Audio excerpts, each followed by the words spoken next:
بسم الله الرحمن الرحيم.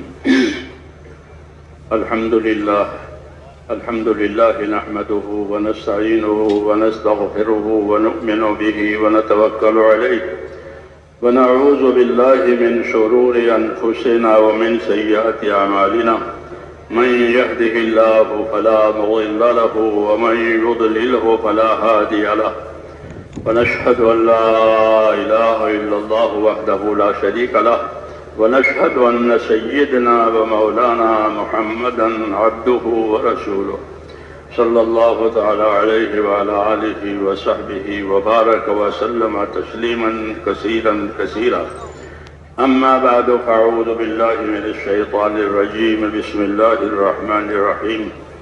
إن الذين قالوا ربنا الله ثم استقاموا تتنزل عليهم الملائكة ولا تخافوا ولا تحزنوا وابشروا بالجنة التي كنتم توعدون نحن أولياؤكم في الحياة الدنيا وفي الآخرة ولكم فيها ما تشتهي أنفسكم ولكم فيها ما تدعون نزلا من غفور رحيم.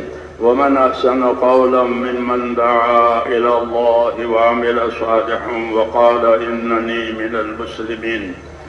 صدق الله العظيم. بزرگوں اور پیارے بھائیوں، حق تعالی شانہ آپ حضرات کے جمع ہونے کو قبول فرماوے اور اللہ تعالی ہم سب کی مغفرت فرماوے، ہم کو اپنے دین پر قائم دائم رکھے، اور جس کام کے لیے اللہ ہم جمع ہوئے ہیں اللہ اب اس میں بھرپور کامیابی عطا فرمائے۔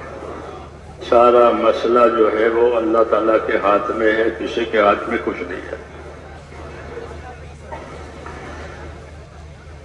اللہ تبارک و تعالیٰ نے میرے دوستو اپنی قدرت سے سارے اسباب پیدا کیے ہیں، آسمان ہو، زمین ہو، چاند ہو، سورج، ہوا، پانی، تمام چیزیں صرف اور صرف اللہ کی قدرت سے بنی ہے اور اللہ کی قدرت سے وہ استعمال ہوتی ہے۔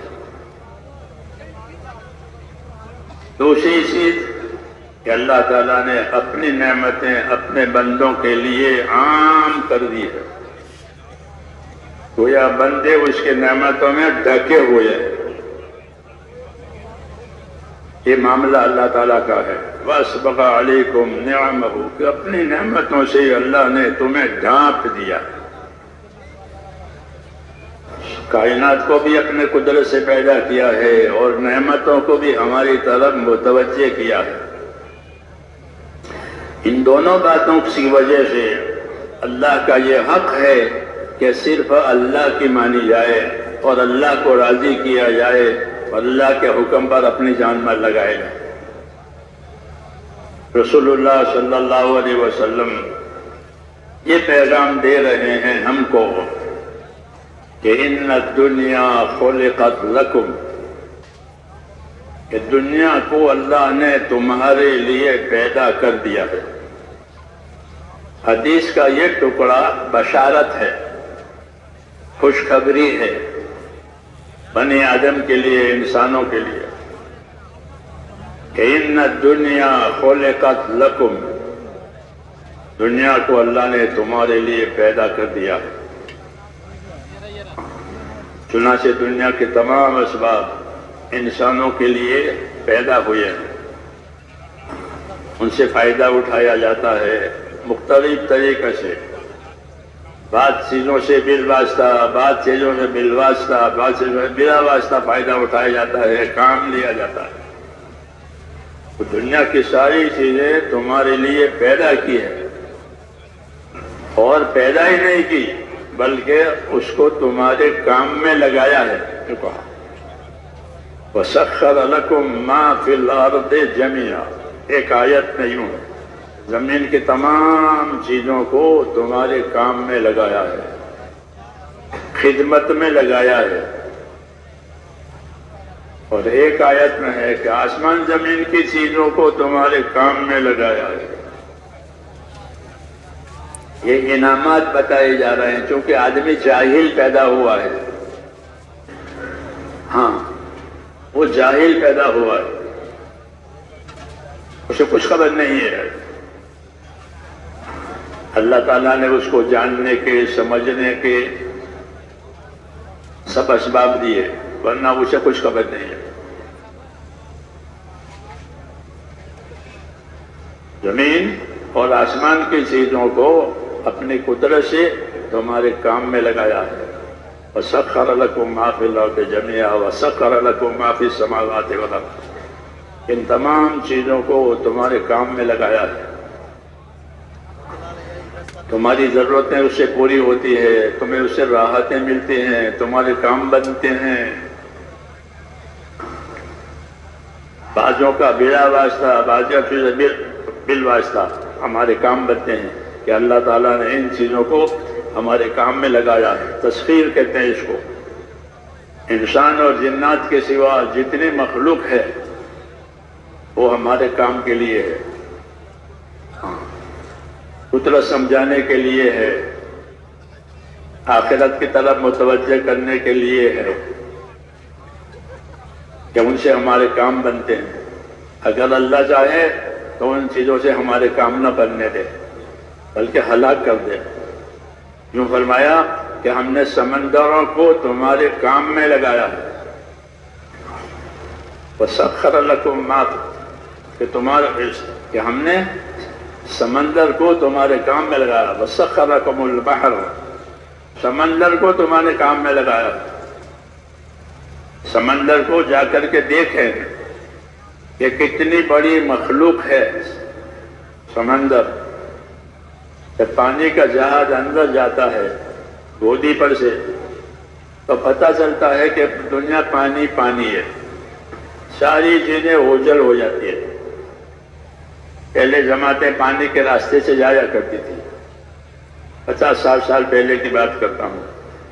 بمبئی سے ہم لوگ جاتے تھے پانی کے راستے سے، بمبئی سے عراق کو، عراق سے پھر آگے، یہ 50 سال پہلے کی بات۔ یہی راستہ تھا، ہوائی جہازوں کا راستہ تھوڑا تھا اور پیسے بھی تھوڑے تھے اس زمانے میں۔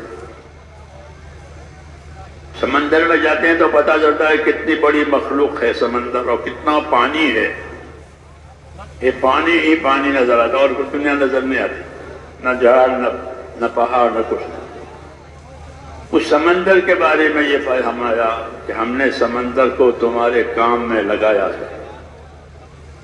اور کتنا بڑا احسان ہے، کتنا بڑا احسان ہے کہ سخر لکم البحر لتاکلوا منه لحما طریا وتستخرجون منه حلیة تلبسونها وترى الفلك فيها مواخر،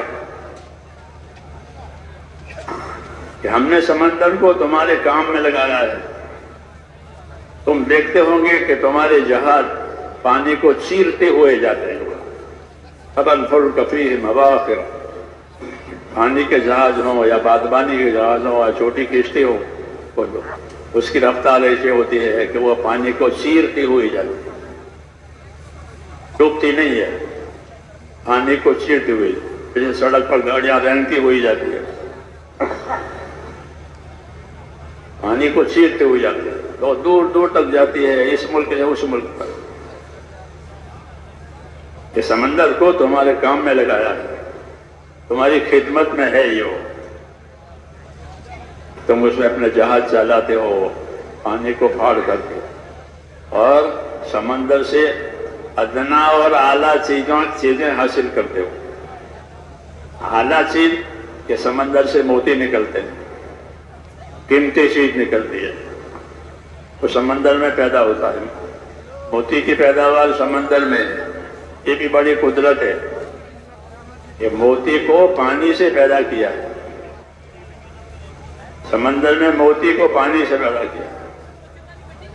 ہاں، یہ قدرت ہے، یہ قدرت سمجھانے کی باتیں ہو رہی ہے کہ سمندر کو تمہارے کام میں لگایا ہے، تمہارے جہاز، تمہاری کشتیاں پانی کو پھاڑتی ہوئی جا رہی ہے، ڈوبتی نہیں ہے، اور اس کے ذریعے سے تمہاری روزیاں، تمہیں روزی ملتی ہے، سمندری تجارتیں ہوتی ہیں، ہاں، ملکی پیمانے پر تجارتیں ہوتی ہے، لوگ مچھلیاں نکالتے ہیں، موتی والے موتی نکالتے ہیں۔ یہ اس بات پر ہے کہ سمندر کو تمہارے کام میں لگایا ہے۔ اگر اللہ نہ چاہے تو سمندر میں سے کوئی واپس نہیں آتا، سب اندر۔ ہاں یہ بھی ہوتا ہے، سب اندر، ہاں کوئی باہر نہیں آئے گا، سب اندر۔ لیکن ایسا نہیں کرتے ہیں، بلکہ سمندر کو تمہارے کام میں لگایا ہے، تسخیر کہ تمہاری خدمت کے لیے ہے یہ۔ تو اس طریقے سے بڑی بڑی چیزیں اللہ تعالیٰ نے ہماری خدمت کے لیے، ہماری راحت ضرورت کے لیے پیدا کی، قدرت بھی دکھائی ہے۔ نہ انسان کی کیا طاقت ہے سمندر میں جائے اور واپس آئے، اس کی کوئی طاقت نہیں ہے۔ یہ تو اللہ کی طاقت ہے کہ اس نے سمندر کو کام میں لگا دیا ہے، کہ اسے روزی بھی ملتی ہے اور اسے تجارتیں بھی ہوتی ہیں، اور کیا کیا ہوتا ہے۔ یہ سمندر کو کام میں لگایا، ہوا کو کام میں لگایا، آگ کو کام میں لگایا، بڑی بڑی چیزوں کو، جانوروں کو کام میں لگایا۔ تسخیر، قرآن پاک میں یہ لفظ ہے تسخیر، کام میں لگانا۔ تو ساری چیزوں کو تمہارے کام میں لگایا، آسمانوں کو، زمینوں کو۔ بڑا احسان ہے، صرف احسان نہیں ہے بلکہ اللہ کے توحید کی ایک دلیل ہے کہ اور کوئی یہ کام نہیں کر سکتا، اللہ کرنے والا اس کا۔ توحید کی دلیل ہے، ایک اللہ ہے جو یہ سارے کام کر رہا ہے، ساتھ ساتھ اپنی قدرت دکھا رہا ہے، اور قدرت دکھا کر کے اپنی طرف متوجہ کرتا۔ قدرت دکھانے کا مقصد یہ ہے کہ اللہ تعالیٰ کی قدرت دیکھ کر اللہ کی طرف متوجہ ہو جائے۔ یہ چیزیں قدرت سمجھانے کے لیے ہے کہ ہماری قدرت کو سمجھو۔ ہم دنیا کے اسباب کو نفع میں بھی استعمال کر سکتے ہیں اور دنیا کے اسباب کو نقصان میں بھی استعمال کر سکتے ہیں۔ نفع دینے کے لیے بھی ہماری قدرت ہے، نقصان دینے کے لیے بھی ہماری قدرت ہے۔ تو جب تک قدرت اللہ تعالیٰ کو جب تک منظور ہے، اللہ اپنی قدرت سے اس کائنات سے نفع دے گا، اور کبھی منظور نہیں ہوتا، کوئی بات ہو جاتی ہے تو انہی چیزوں سے سزا دیتا ہے، انہی پانی سے سزا دیتا ہے، آگ سے سزا دیتا ہے، ہوا سے سزا دیتا ہے، زمین میں زلزلے ڈال کر سزا دیتا ہے، دلوں کو پھاڑ کر دشمنیاں ڈال کر سزا دیتا ہے۔ سزا دینے کے بھی اسباب ہیں اور انعام کے بھی اسباب ہیں۔ ان تمام چیزوں کو واضح کیا گیا ہے تاکہ خدا کی خدائی سمجھ میں آئے کہ اللہ ہے اور وہ اکیلا ہے، اس کے جیسا کوئی نہیں ہے، یہ سارے کام اللہ ہی کر سکتا ہے، کوئی دوسرا نہیں کر سکتا۔ تو خدا کی خدائی اور اس کی قدرت سمجھانا یہ بھی اللہ کا احسان ہے کہ اللہ تعالیٰ نے اپنی ذات کا تعارف کرانے کے لیے یہ سارے اسباب پیدا کیے اور اس کے نفع نقصان سمجھائے۔ یہ سب کے لیے ہے، یہ سب کے لیے ہے، کوئی اللہ کو مانے نہ مانے، یہ سب کے لیے، یہ قدرت سمجھانے کے لیے۔ دوسری چیز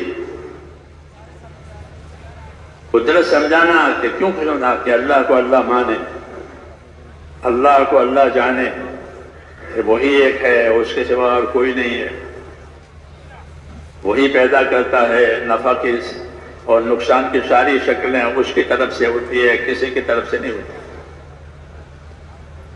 تو اپنی قدرت سمجھانے کے لیے اسباب کی یہ تاثیریں ظاہر کرتے ہیں۔ یہ بھی اللہ کی طرف ایک دعوت ہے سمجھدار انسان کو۔ سمجھدار انسان کو اگر وہ اللہ کی قدرت پر غور کرے تو اس کو اللہ کی طرف رخ ملتا ہے، اور اسی لیے یہ باتیں سمجھائی گئی ہے کہ تم دیکھتے نہیں ہو، زمین میں پھرتے ہو کہ زمین میں کیسی کیسی چیزیں ہیں۔ افلم یسیروا فی الارض فینظروا، کیا وہ زمین میں پھرتے نہیں ہیں؟ ان زمین میں پھرتے ہیں تو ان کو دیکھنا چاہیے کہ اللہ تعالیٰ کی کیسی قدرتیں ہیں اور اللہ کی کیسی حکمتیں ہیں۔ تو قدرتیں سمجھائی ہیں اپنی طرف متوجہ کرنے کے لیے، اور اس کی دعوت دی ہے کہ اس کو دیکھو، اس میں غور کرو، کہ تمہارے نفع کے لیے، تمہارے کام کے لیے، حالانکہ تم نے کوئی سوال اللہ سے نہیں کیا تھا، سوال کرنے سے پہلے یہ سارا کر دیا ہے۔ اللہم یا مبدع النعم قبل استحقاقها۔ حضور صلی اللہ علیہ وسلم اللہ تعالیٰ کی تعریف کے کلمات کبھی کبھی فرماتے تو کہتے اے وہ پروردگار جو نعمت دینے میں اپنی طرف سے ابتدا کرے، کوئی مانگے نہ مانگے، کوئی حقدار ہے نہیں حقدار ہے، سب کو دیں گے، کوئی مخالف ہے موافق ہے انکار کرے تو بھی دیں گے۔ دینا اللہ تعالیٰ کا اظہار کرم کے لیے ہے، اور بنانا اللہ کا قدرت سمجھانے کے لیے ہے۔ سارا بنایا ہے قدرت سمجھانے کے لیے، پھر قدرت سے ساری چیزیں بنا کر ہمارے لیے کام میں لگا دی، ہم کو دے دیا اس کا نفع۔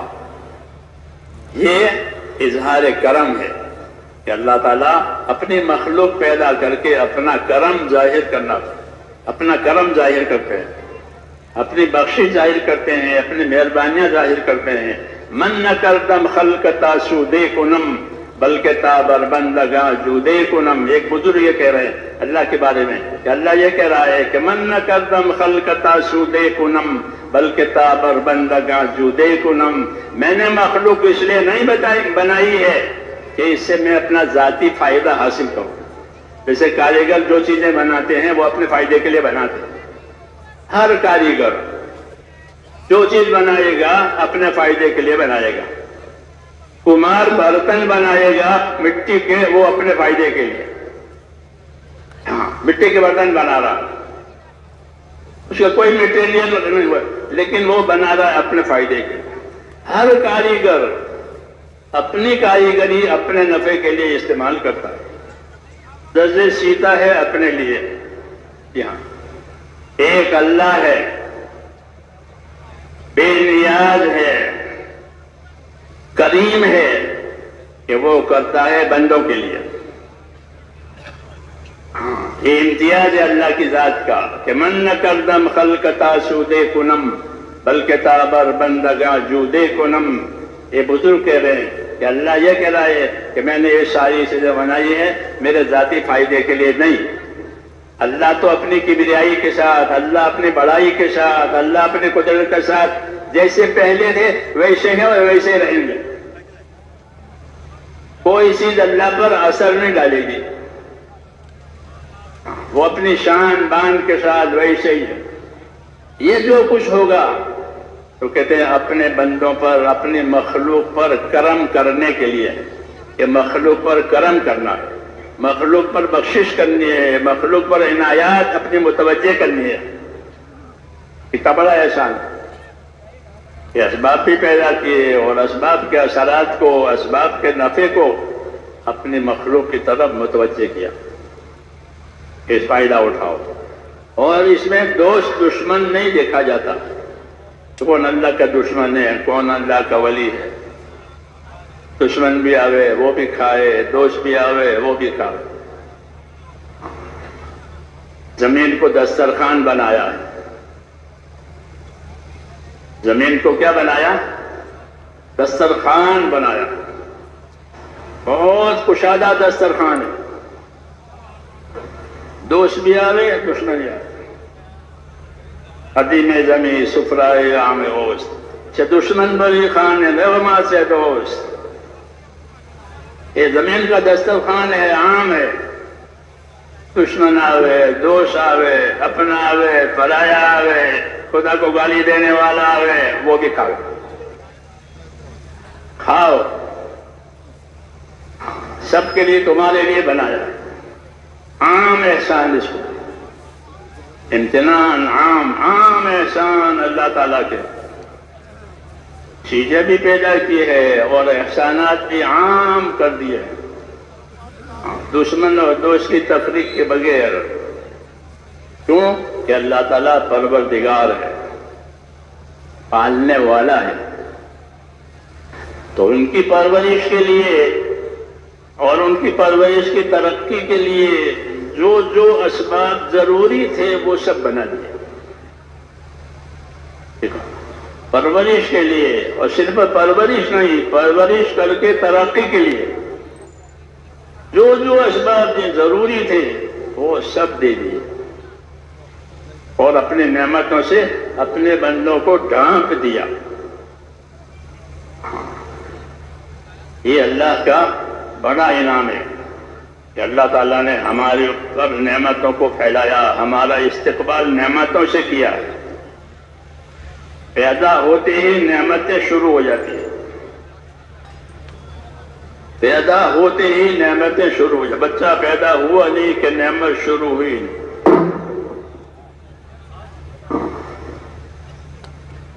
کہ پیدا ہوا محتاج پیدا ہوا، جب محتاج پیدا کیا ہے تو محتاج نہیں رکھیں گے بلکہ حاجت پوری کریں گے، اور نہ صرف حاجت نہیں پوری کریں گے، راحت دیں گے، حاجت سے اوپر، حاجت سے اوپر، حاجت بھی پوری کریں گے، راحت بھی دیں گے، اور زندگی میں ترقی دیں گے۔ یہ کیوں کہ اللہ ہمارا رب ہے، اس نے ہم کو پیدا کیا ہے، اس لیے اپنے رب ہونے کے یہ سارے ثبوت ہیں۔ اور یہ سب باتیں نبیوں کے ذریعے سے سمجھائی گئی ہے۔ اللہ تعالیٰ کے نبیوں کا یہ طریقہ ہوتا ہے کہ وہ اللہ کے بندوں کو اللہ کی نعمتیں جتا کر بتا کر اللہ کی طرف متوجہ کرتے ہیں، کیونکہ نعمتیں انسانوں کے پاس موجود ہیں، ان کے سامنے ہے، وہ اسے فائدہ اٹھا رہے ہیں۔ بتائیں کہ فائدہ کون پہنچا رہا ہے ان نعمتوں سے؟ کہ اللہ فائدہ پہنچا رہا ہے۔ عام طور پر انبیاء کرام اپنے سمجھنے کا اسلوب یہی رکھتے ہیں کہ وَاذْكُرُوا نِعْمَتَ اللَّهِ عَلَيْكُمْ، اللہ کے جو نعمتیں ہیں، اس کے جو احسانات ہیں، اسے یاد کرو، اسے یاد رکھو، اسے یاد رکھو کہ اللہ نے یہ احسانات کیے ہیں، یہ نعمتیں دی ہیں، تو کیوں دی ہے؟ کیا اللہ کو اپنی کوئی اکثریت بنانی ہے اس لیے دی ہے؟ کہ نہیں، اللہ تعالیٰ کو اپنی اکثریت نہیں بنانی ہے۔ اللہ اپنی شان کے ساتھ بے نیاز ہے، اس کو کسی کی ضرورت نہیں ہے۔ یہ جو کچھ کیا ہے وہ اللہ نے اپنے مخلوق پر بطور احسان کے کیا ہے۔ تو اللہ تعالیٰ کا معاملہ اپنی مخلوق کے ساتھ، اپنے بندوں کے ساتھ احسان کا ہے، کیونکہ ہر مخلوق اللہ کی محتاج ہے، ہر مخلوق محتاج ہے، حاجتیں الگ الگ ہے، باقی سب محتاج ہے۔ اس لیے اللہ تعالیٰ نے اس کو محتاج پیدا کر کے محتاج نہیں چھوڑا، بلکہ اپنی خدائی سمجھانے کے لیے ان کو نعمتیں دی ہیں کہ دیکھو تمہاری یہ ضرورتیں تھی، ہم نے تمہارے لیے یہ کر دیا ہے، تمہاری ضرورتیں ہم نے تمہارے لیے کر دیا۔ یہ بھی ایک طرح سے اللہ کی طرف ایک دعوت ہے کہ آدمی سوچے کہ اتنے سارے احسانات مجھ پر کیے ہیں تو اس کا کتنا بڑا حق ہے۔ اس لیے میرے بزرگوں، اللہ تعالیٰ نے ایک تو اپنے احسانات، اپنی نعمتیں دکھا کر اپنے طرف متوجہ کیا ہے، دوسرا اپنے احکامات دے کر کے اللہ نے اپنی طرف متوجہ کیا ہے، اور وہی اصل مقصد ہے، وہی اصل مقصد ہے کہ نعمتوں کے ذریعے سے اللہ تعالیٰ سے تعلق پیدا ہو جائے، چونکہ نعمت کا ملنا یہ احسان ہے، اور قاعدہ یہ ہے کہ ہر محسن کی محبت دل میں آتی ہے۔ جو بھی یہ احسان کرے تو احسان کرنے والے کی محبت کو انسان بھی تسلیم کرتا ہے اور جانور بھی تسلیم کرتا ہے، جانور بھی تسلیم کرتا ہے کہ جانور مانوس ہو جاتا ہے احسان کی وجہ سے، حالانکہ وہ وحشی ہے، جانور وحشی ہے، اس کے اندر وحشت ہے، وہ انسانوں سے خوف کھاتا ہے، لیکن جب انسانوں کی طرف سے احسان دیکھتا ہے تو مانوس ہو جاتا ہے، خدمت کے لیے تیار ہو جاتا ہے، جی ہاں، انسیت پیدا ہو جاتی ہے احسان کی وجہ سے۔ تو اللہ تعالیٰ نے اپنے احسانات کے ذریعے سے اپنی ربوبیت کا حق ادا کیا ہے تاکہ لوگ اپنی بندگی کا حق ادا کریں۔ اس لیے انعامات اور احسانات اور نعمتوں کے آنے میں ہمارے لیے ایک دعوت ہے، اللہ کی طرف سے ان نعمتوں کا دینا یہ بھی ایک دعوت ہے کہ اللہ نے تمہارے ساتھ یہ نعمتیں دی ہے، نعمتیں دی ہے، تو کیا کرو گے؟ کہ جب اس نے نعمتیں دی ہے، احسانات کیے ہیں، تو ہم اس کی تابعداری کریں گے۔ اس لیے کہ قاعدے کی بات ہے کہ ہر احسان کرنے والے کی محبت وہ دل تسلیم کرتا ہے، دل مانتا ہے، یعنی اس کی محبت دل میں آ جاتی ہے، مانوس شدہ انسان ہو یا جانور ہو۔ یہ پہلا اکرام ہے کہ اپنے نعمتیں دے کر اپنی طرف متوجہ کیا۔ خصوصاً انسانوں کو نعمتیں تو تمام مخلوق کے ساتھ ہے، خصوصاً انسانوں کے ساتھ کہ اللہ کی بڑی نعمتیں ہیں۔ وَلَقَدْ كَرَّمْنَا بَنِي آدم، ہم نے بنی آدم کا بڑا اکرام کیا ہے۔ ابن عباس فرماتے تھے کہ اللہ نے اکرام کی ایک شکل یہ کی ہے کہ تمام جانور کھانے میں اپنا منہ استعمال کرتے ہیں۔ میری بات سمجھ آ رہی ہے؟ تمام جانور کھانے میں منہ استعمال، مرغی چونچ استعمال کرے گی، مرغی چونچ استعمال کرے گی، اس کو ہاتھ نہیں دیے، وہ اپنا منہ استعمال کرے، چاہے گندی جگہ ہو چاہے اچھی جگہ ہو، اس کو اپنے کھانے کے لیے منہ استعمال کرنا پڑے گا۔ بنی آدم کے لیے ایسا نہیں ہے کہ بنی آدم کا اکرام کیا ہے کہ وہ منہ نہیں لگائے گا بلکہ ہاتھ سے اٹھا کر کھائے گا۔ یہ کہہ رہے اتنا پاس وَلَقَدْ كَرَّمْنَا بَنِي آدم، ایک حَمَلْنَاهُمْ فِي الْبَرِّ وَالْبَحْرِ، دوسرا اکرام یہ کیا ہے کہ زمین میں بھی، خشکی میں بھی اور پانی میں بھی ہم نے اس کو چلایا ہے۔ یہ سڑک پر بھی چلے، یہ ہوا میں بھی چلے اور یہ پانی میں بھی چلے۔ ہاں، یہ اس کا اکرام ہے، یہ اس کا اکرام ہے کہ حملناہم فی البحر والبحر، دوسری کسی مخلوق کے لیے بات نہیں۔ ہاں، یہ سلامتی کے ساتھ زمین پر بھی چلے اور سلامتی کے ساتھ یہ سمندر میں بھی چلے۔ حملناہم فی البر والبحر، یعنی سوار ہو کر چلے۔ یہ دوسری مخلوق سوار ہو کر نہیں چلتی، ہاں وہ خود چلتی ہے زمین پر اور سفر پر، مچھلی خود تیرتی ہے، یہ سمندر میں اور زمین میں سوار ہو کر کے چلتا ہے۔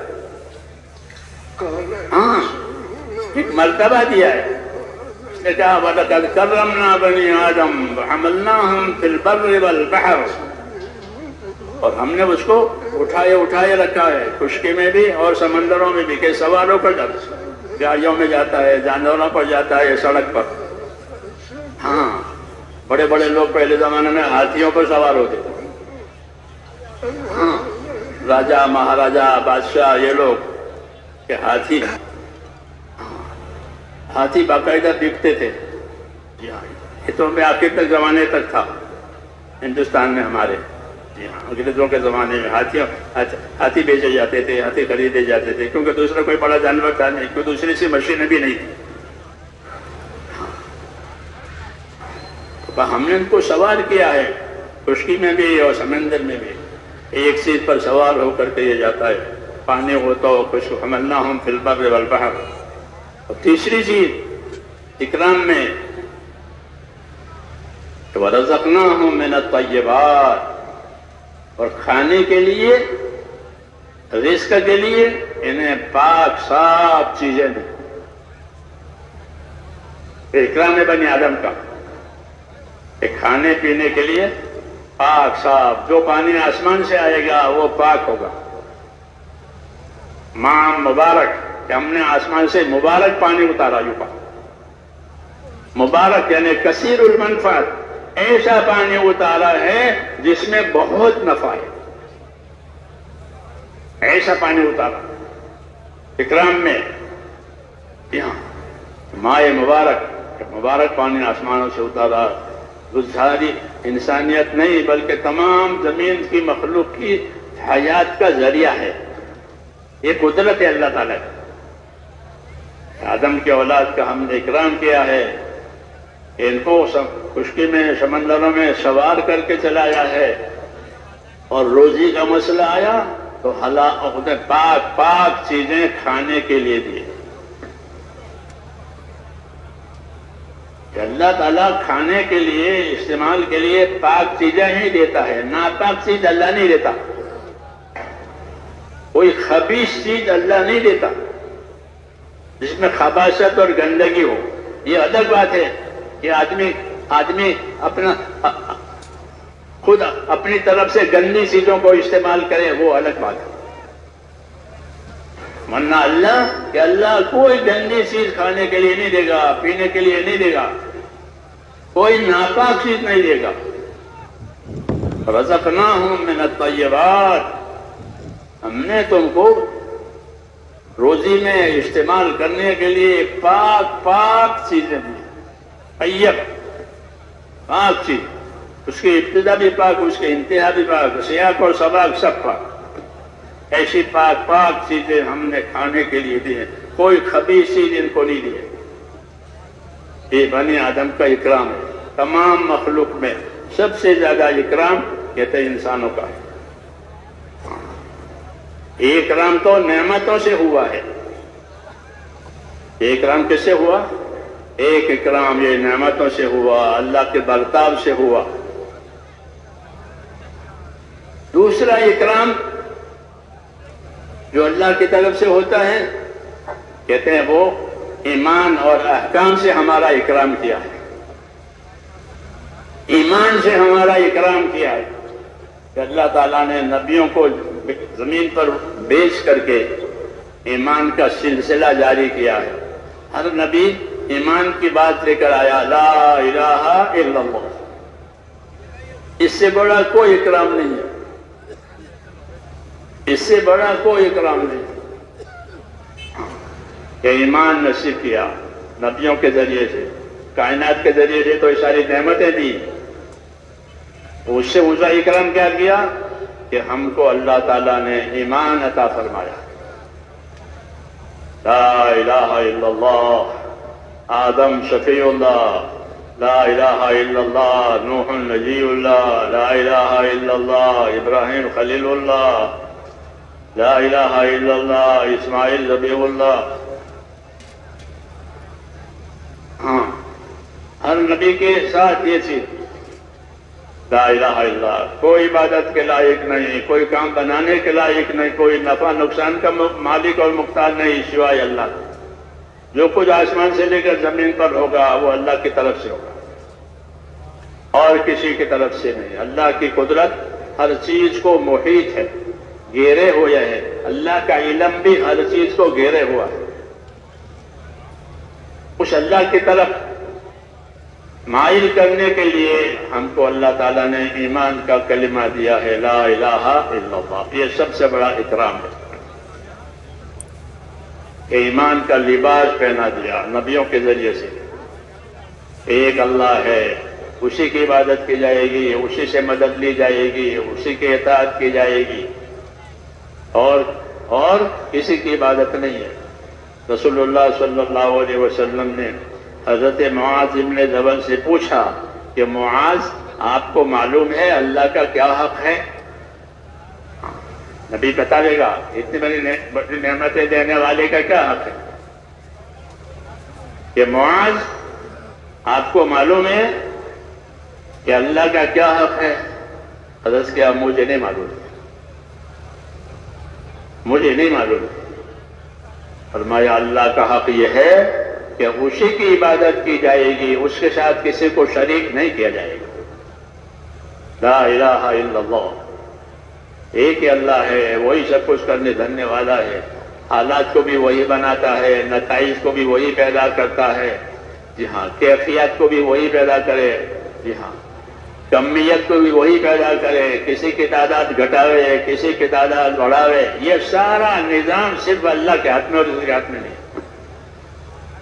حیات بھی اس کے ہاتھ میں اور موت بھی اس کے ہاتھ میں، اور کسی کے ہاتھ میں کچھ نہیں ہے، باقی سب محتاج ہے اللہ کی اور اللہ کی قدرت کے محتاج ہے۔ یا ایھا الناس انتم الفقراء، اے لوگو تم سب فقیر ہو، تم سب حاجت مند ہو،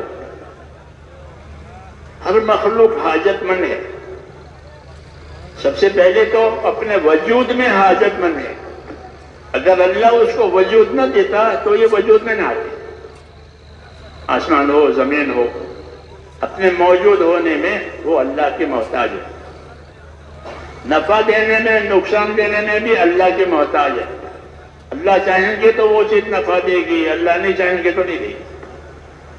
ساری دنیا کے انسان مل کر تمہیں نفع پہنچانا چاہیے. ابن عباس سے حضور نے فرمایا کہ سارے لوگ مل کر تمہیں نفع دینا چاہے اور اللہ نہ چاہے تو کوئی نفع نہیں پہنچا سکتا.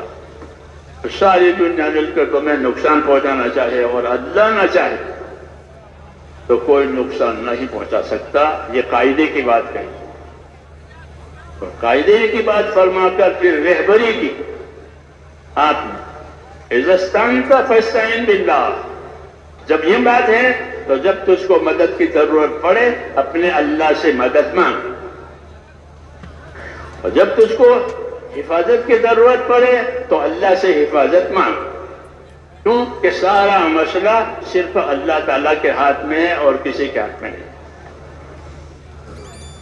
تو اللہ تعالیٰ کی پہچان بھی کرائی اور اللہ تعالیٰ کا حق بھی بتایا.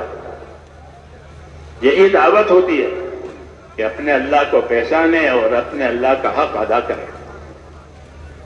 اللہ نے دنیا کو دارالحقوق قرار دیا کہ یہ دنیا دارالحقوق ہے. یہاں حقوق آئیں گے، یہاں حقوق ادا کیے جائیں گے. آخرت کہ آخرت میں اس حقوق کا بدلہ ہوگا.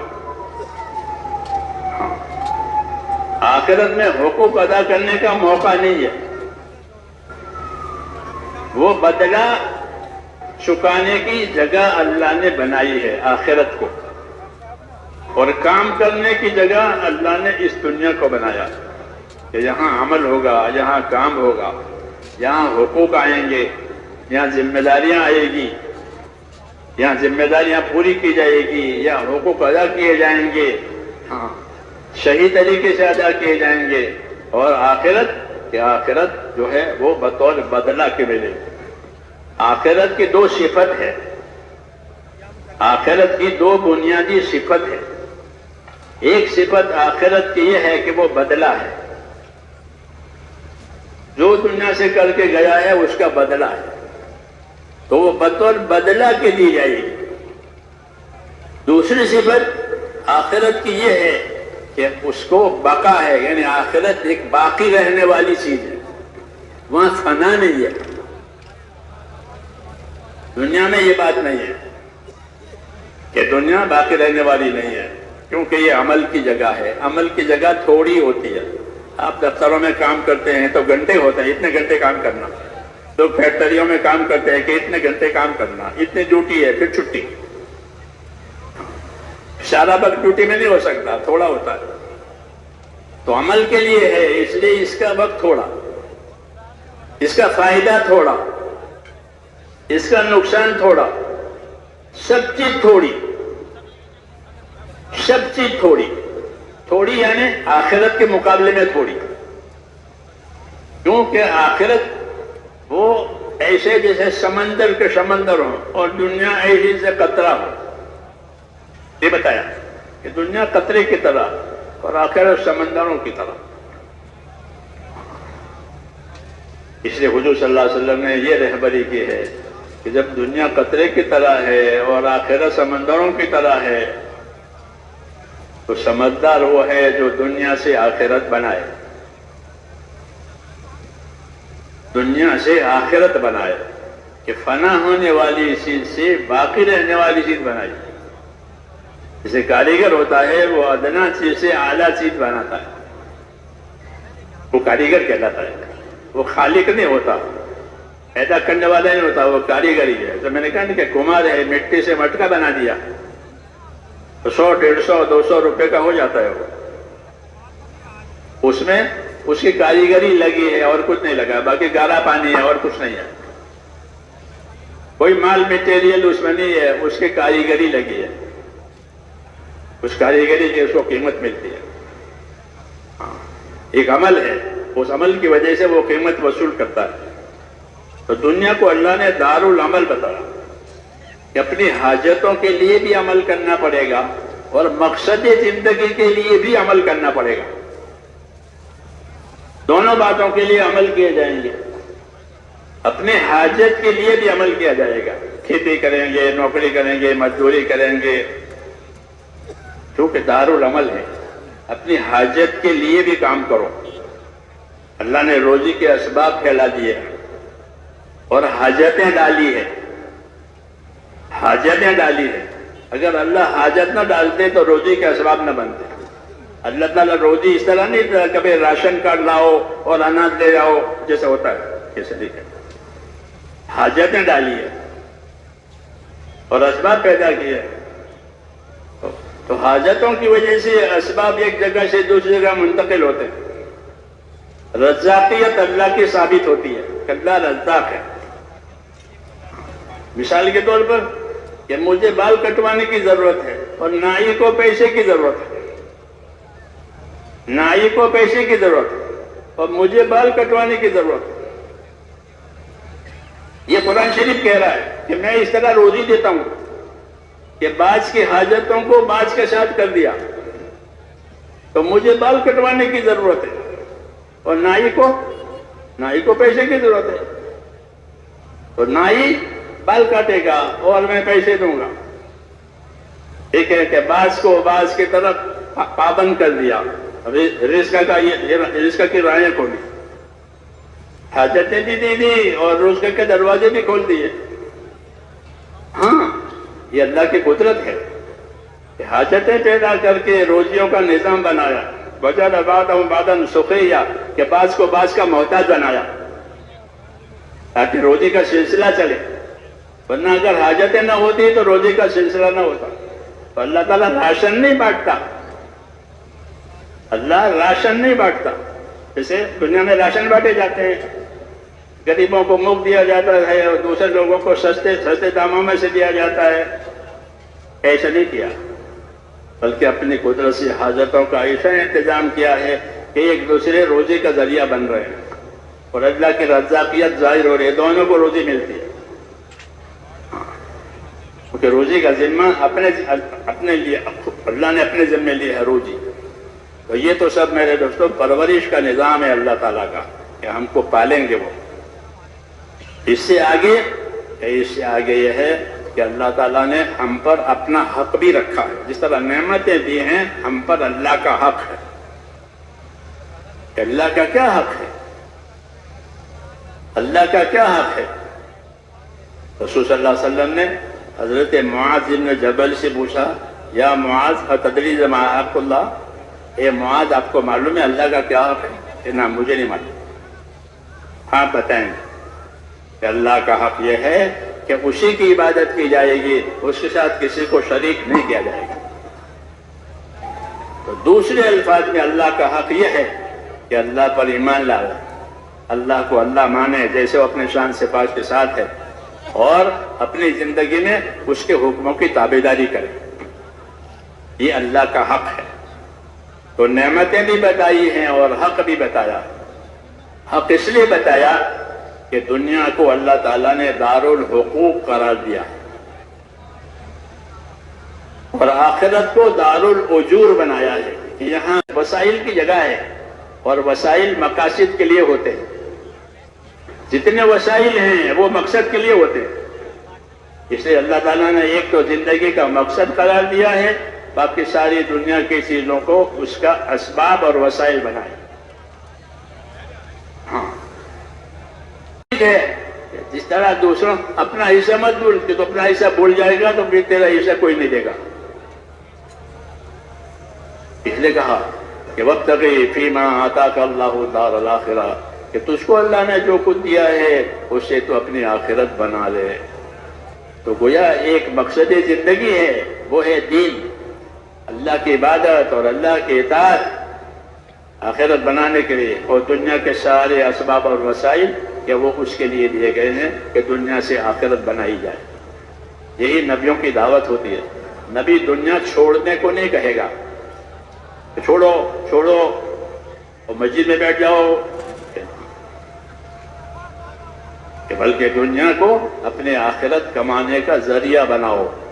اس طرح بازار نفع اٹھانے کا ذریعہ ہے کہ بازار میں لوگ مالوں کے لین دین سے نفع اٹھاتے ہیں، ہاں نفع اٹھاتے ہیں۔ گاہک کو بھی نفع ہوتا ہے، تاجر کو بھی نفع ہوتا ہے کہ گاہک کو کام کی چیز مل جاتی ہے یا تاجر کو نفع مل جاتا ہے، تجارت حلال کر دیا اللہ نے۔ جی ہاں، ایسے ہی یہ دنیا کا معاملہ ہے کہ دنیا میں اللہ تعالیٰ نے ہم کو ایک صلاحیت دی ہے، اور وہ صلاحیت اطاعت کی صلاحیت ہے۔ کیا صلاحیت ہے؟ کہ اللہ نے ہم کو اپنی اطاعت کرنے کی صلاحیت دی ہے۔ یہاں سونا نکلتا ہے، جس طرح زمین میں سونے کے کانے ہیں، ایسے ہی اللہ تعالیٰ نے اپنے بندوں کے اندر بھی صلاحیتیں رکھی ہے۔ ایک ایک آدمی قیمتی ہے، ایک ایک آدمی قیمتی ہے۔ اب یہ الگ بات ہے کہ وہ اب تک قیمتی ہونے کو نہ سمجھے اور اپنی صلاحیت معمولی چیز پر لگاؤ، یہ اس کی نادانی ہے۔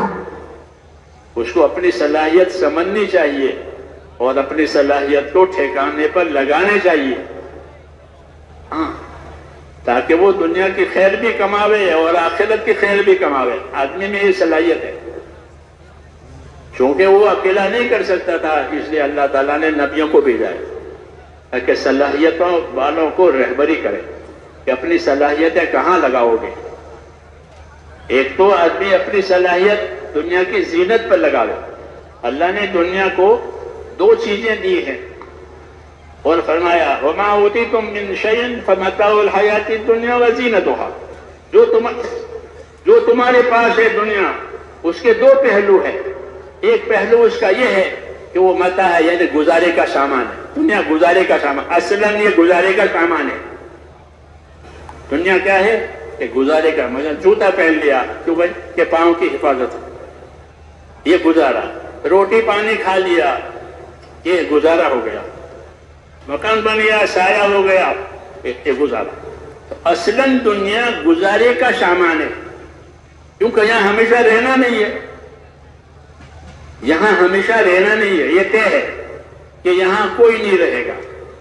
تو جہاں کوئی نہیں رہتا وہاں جو سامان ہوتا ہے وہ گزارے کا ہوتا ہے۔ جیسے یہ ہمارا خیمہ بنا ہوا ہے، کہ یہ خیمہ کہ ہاں یہ 15 دن کا استعمال ہے، تو اس کو ریتی سیمنٹ سے نہیں بنایا ہے، کیوں کہ 15 دن کا سامان ہے، 15 دن کا سامان ہے، یہاں 15 دن رہیں گے لوگ، تو اس کو اس حیثیت سے بنایا ہے۔ تو دنیا ہمیشہ کے لیے رہنے نہیں ہے، اس لیے اللہ تعالیٰ نے دنیا کو زوال پذیر بنایا ہے کہ یہاں زوال آئے گا، ہاں، یعنی نفع اٹھا کر پھر اس کو ختم کر دیا جاتا ہے۔ اس لیے کہا، تو میں نے کہا دنیا کے اللہ نے دو پہلو بتائے ہیں، وَمَا أُوتِيتُم مِّن شَيْءٍ مِّنْ حَيَاةٍ فَمَتَاعُ الدُّنْيَا وَزِينَتُهَا، کہ دنیا کے ایک نفع تو متاع یعنی تمہارا گزارا ہے، یہاں کے ہر چیز میں تمہارے گزارے کا سامان رکھا گیا ہے۔ دوسری چیز وہ ہے اس کی زینت۔ وہ کیا ہے؟ دنیا اور دنیا کی زینت۔ تو دنیا ایک پہلو سے ہمارے گزارے کا سامان ہے، یہاں ہر چیز گزارے کا سامان ہے، بھائی اس کو استعمال کر کے یہ کام کر کے دنیا سے گزر جاؤ۔ اس سے اوپر ہے کہ اس سے اوپر وہ اس کی زینت ہے۔ یہ دو پہلو ہے دنیا۔ گزارا ضروری ہے، گزارا اور گزارے کا سامان ضروری ہے، اس لیے اس کا حساب نہیں ہے، اس کا حساب نہیں ہے۔ گزارے کے لیے کیا تھا تو اس کا حساب نہیں ہے، اور حساب ہے تو ہلکا ہے۔ آگے دنیا کی زینت ہے، زینت کہ اس کے اسباب کی ترقی سے فائدہ اٹھانا، اس کو زینت کہتے ہیں۔ تو زینت کی کوئی حد نہیں ہے، اور زینت کو اللہ نے مقصد کے لیے نہیں پیدا کیا ہے، دنیا کی زینت کو امتحان کے لیے پیدا کیا ہے کہ ہم نے دنیا میں زینت رکھی ہے اور یہ دیکھنا چاہتے ہیں کہ کون زینت میں رہتا ہے، کون اطاعت پر رہتا ہے، کون زینت پر رہتا ہے، کون اطاعت پر رہتا ہے۔ اِنَّا جَعَلْنَا مَا عَلَى الْأَرْضِ زِينَةً لَهَا لِنَبْلُوَهُمْ أَيُّهُمْ أَحْسَنُ عَمَلًا۔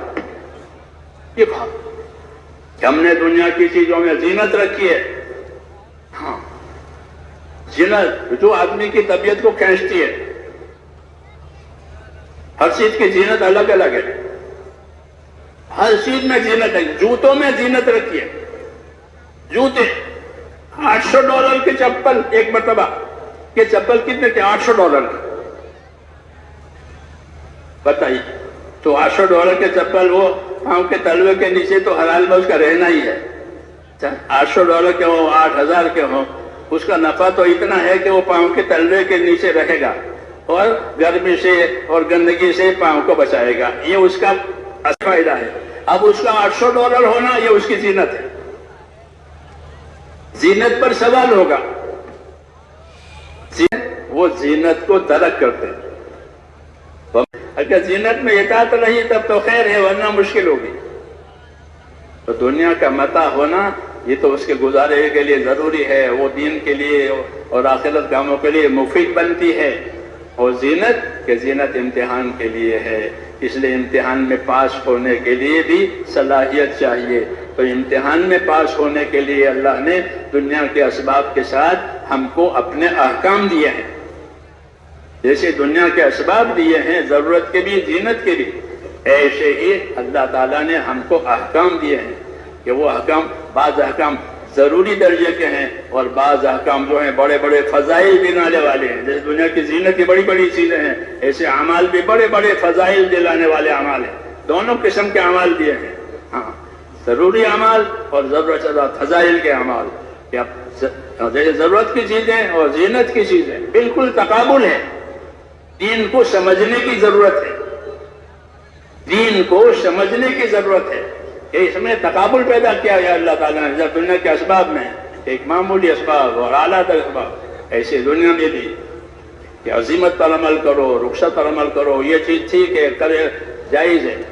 ہاں، یہ ادنا درجہ ہے کہ اللہ نے فرض کیا ہے کہ ہم نے فرض ادا کیا، کہ یہ کوئی بڑا کام نہیں کیا، یہ تو تمہاری ضرورت چیز تھی وہ ادا کی. اس سے اعلیٰ درجہ، اس سے اعلیٰ درجہ کیا؟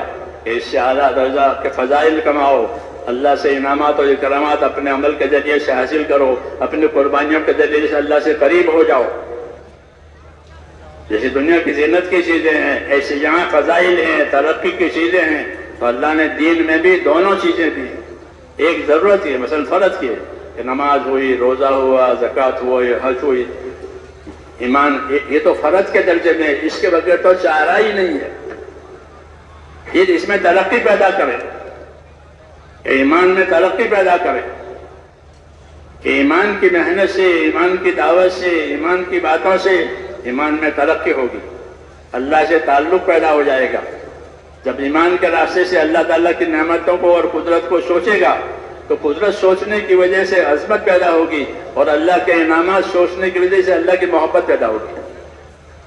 کہ اللہ کے انعامات کو ایمان والا سوچے گا تو اللہ کی محبت پیدا ہوگی. میرے اللہ نے میرے ساتھ یہ کیا، میرا اللہ صاحب نے یہ کیا، یہ کیا، یہ کیا. انبیاء کرام کا یہ طریقہ ہوتا ہے کہ اللہ کے انعامات کو بھی دیکھتے تھے، اللہ کی قدرت کو بھی دیکھتے تھے.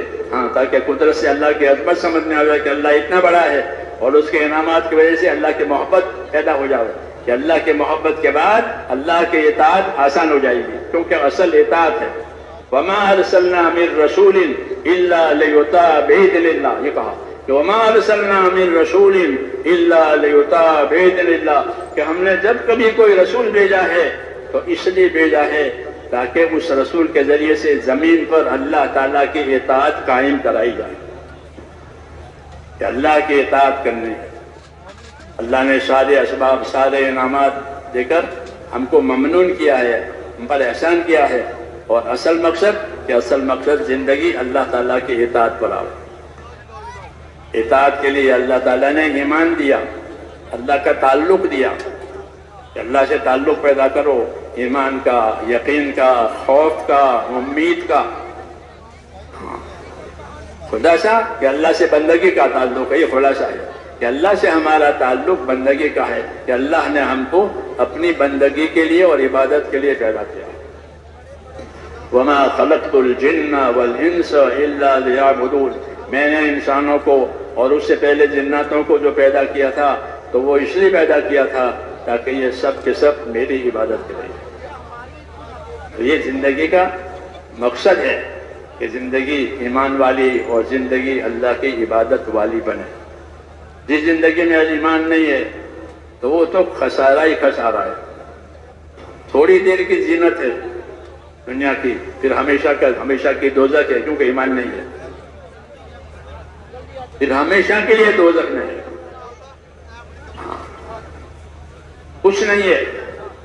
ایک خواب ہے جو اس کو نظر آیا دنیا کی زندگی، اس نے کہا یہ دھوکہ نہ کھاویں کہ دنیا کی زندگی بہت تھوڑی ہے، پھر آخرت کی زندگی وہاں پتہ چلے گا. اس لیے اس آخرت کو بنانے کے لیے اللہ تعالیٰ نے ہم کو ایمان اور ایمان کے ساتھ اپنے احکامات دیے ہیں. وہ ہے زندگی میں اصل. زندگی میں وہ اصل ہے کہ زندگی میں ایمان کے ساتھ اللہ تعالیٰ کے حکموں کی پیروی کی جائے، اور وہ اس لیے کی جائے تاکہ اس کے ذریعے سے اللہ تعالیٰ کو راضی کیا جائے. یہ بندگی کی شان ہے. کہ بندہ ہونے کی شان یہ ہے کہ اپنے اللہ کو اپنی ہر حرکت سے راضی کرے. اللہم لک المتبع حتی اطلنا، مصنوع دعاؤں میں اللہم لک المتبع حتی اطلنا، یا اللہ تجھ کو منانا ہے. یہ کہہ رہے ہیں اے اللہ تجھے منانا ہے تاکہ تو راضی ہو جائے. جیسے کوئی ناراض ہو تو اس کو منانے جاتے ہیں. کوئی عزیز ہے، کوئی قریب ہے، وہ ذرا اس کا رخ صحیح نہیں ہے تو اس کو مناتے ہیں. تو حضور فرماتے ہیں اللہم لک المتبع حتی اطلنا، یا اللہ تجھ کو منانا ہے تاکہ تو راضی ہو جائے. تو اللہ کا راضی ہو جانا یہ بڑی چیز ہے. رضوان من اللہ اکبر، کہ اللہ کا راضی ہونا یہ بڑی بات ہے. تو اللہ کس چیز سے راضی ہوگا؟ کہ اللہ اپنے دین سے راضی ہوگا اور کسی سے راضی نہیں ہوگا. ہم کو دین دیا ہے، ساری انسانیت کو دین دیا ہے، اور پہلے دن سے آدم علیہ السلام کے زمانے سے ہی جو چیز اللہ کی طرف سے دی گئی ہے ذمہ داری کی، وہ دین دیا ہے. اس لیے اللہ بغیر دین کے راضی نہیں ہونے کا. دین کو پسند کر کے دیا ہے. وَرَضِيتُ لَكُمُ الْإِسْلَامَ دِينًا، ہم نے تم کو دین اسلام پسند کر کے دیا ہے. تو دین اسلام اللہ کی پسندگی کے ساتھ آیا ہے. سوچو جس چیز کو اللہ نے پسند کیا ہو وہ کتنی اونچی ہوگی. وہ کتنی اونچی ہوگی کہ جو پسند کر کے دے. جیسے ایک دوست کہتا ہے میں آپ کے لیے یہ چیز لایا ہوں اور آپ کے لیے پسند کر کے لایا. کوئی تاجر کوئی چیز لا جاتا ہے تو یہ چیز میں نے آپ کے لیے پسند کی ہے تعلق کی وجہ سے، تو وہ چیز قابل قدر ہوتی ہے کہ اس نے اپنے دوست کو پسند کر کے کہ میں نے یہ آپ کے لیے پسند کی. تو یہ تعلق کی دلیل ہے، وہ ترجیح کی بھی دلیل ہے کہ آپ کے تعلق کو سامنے رکھا ہے، میں نے کوئی غرض سامنے نہیں. تو اللہ کہتے ہیں میں نے تمہارے دین اسلام کو پسند کیا ہے. تو یہ بڑی بات ہے. تو یہ بڑا انعام ہے کہ اللہ تعالیٰ نے ہم کو دین سے نوازا ہے، ایمان سے نوازا ہے. اس لیے ایمان کا کیا تقاضا ہے؟ ایمان کا کیا تقاضا ہے؟ تجارت کا کیا تقاضا؟ مثال کے طور پر تجارت کا کیا تقاضا؟ کہ تجارت کا تقاضا نفع کمانا. تاجر اسے کہتے ہیں جو نفع کماوے، کھوٹ کھاوے وہ تاجر نہیں ہے. کہ زمینداری کا کیا تقاضا؟ کہ فصل لینا. زمینداری کا کیا تقاضا؟ کہ فصل لینا. یہ اس کی فصل ہے، اس کی فصل ہے، یہ گندم کی فصل ہے، فلاں چیز کی فصل، وہ فصلیں لیتے ہیں.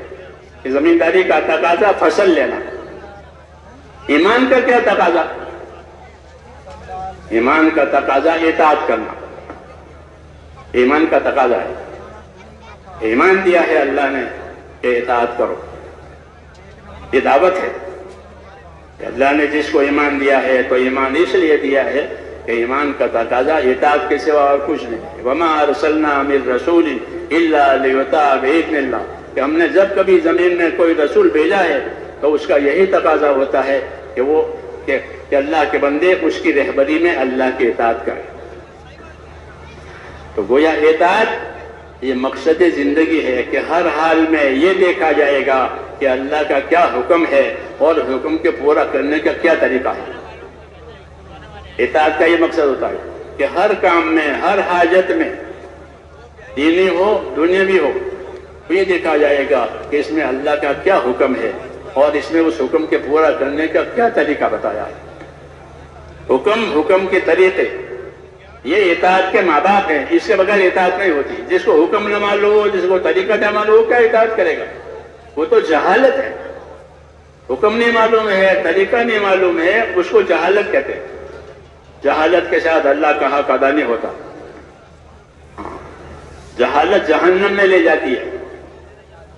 جہالت کی یہ تاثیر ہے کہ جہالت جہنم میں لے جائے گی.